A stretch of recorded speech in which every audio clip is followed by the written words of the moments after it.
سرداریاں مختاریاں محمد اتے ختم ہو گئی ہیں۔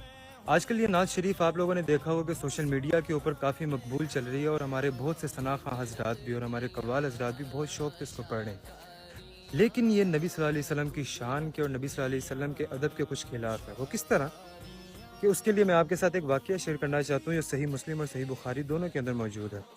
وہ واقعہ یہ ہے کہ نبی صلی اللہ علیہ وسلم کی محفل میں کچھ بدو صحابہ آیا کرتے تھے، کہ جو نبی صلی اللہ علیہ وسلم کو آ کے اس طرح سے پکارا کرتے تھے، یا محمد یا محمد، جس کے اوپر اللہ تعالیٰ نے سورۃ حجرات کی آیات نازل فرمائی۔ وہ آیات کیا ہیں کہ اے ایمان والو، نبی صلی اللہ علیہ وسلم کی آواز سے اپنی آوازوں کو اونچا مت کرو، اور نبی صلی اللہ علیہ وسلم کو اس طرح سے مت پکارا کرو کہ جس طرح سے تم ایک دوسرے کو پکارتے ہو، کہیں ایسا نہ ہو کہ تمہارے اعمال ضائع کر دیے جائیں اور تمہیں پتہ بھی نہ لگے۔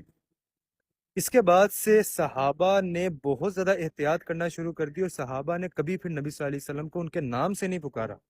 ہمیشہ نبی صلی اللہ علیہ وسلم سے اگر کوئی بات عرض کی تو یا رسول اللہ کہہ کے، یا رسول اللہ۔ اور نبی صلی اللہ علیہ وسلم کی ازواج مطہرات بھی جو تھیں، وہ نبی صلی اللہ علیہ وسلم کے نام سے ان کو نہیں پکارا کرتی تھی، ابو القاسم کہہ لیتی تھیں، یا کسی بھی کنیت سے یا رسول اللہ ہی کہا کرتی تھیں۔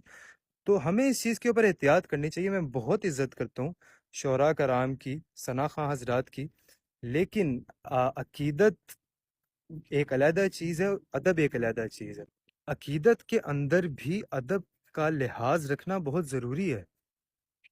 تو میری گزارش ہے شعراء کرام سے اور ثنا خواں حضرات سے کہ اس چیز کا خیال کیجیے، کہیں ایسا نہ ہو کہ جو آیات اللہ تعالیٰ نے نازل فرمائی ہیں وہ ہمارے ہی اوپر فٹ ان ہو جائیں۔ اللہم صلی علی محمد و آل محمد۔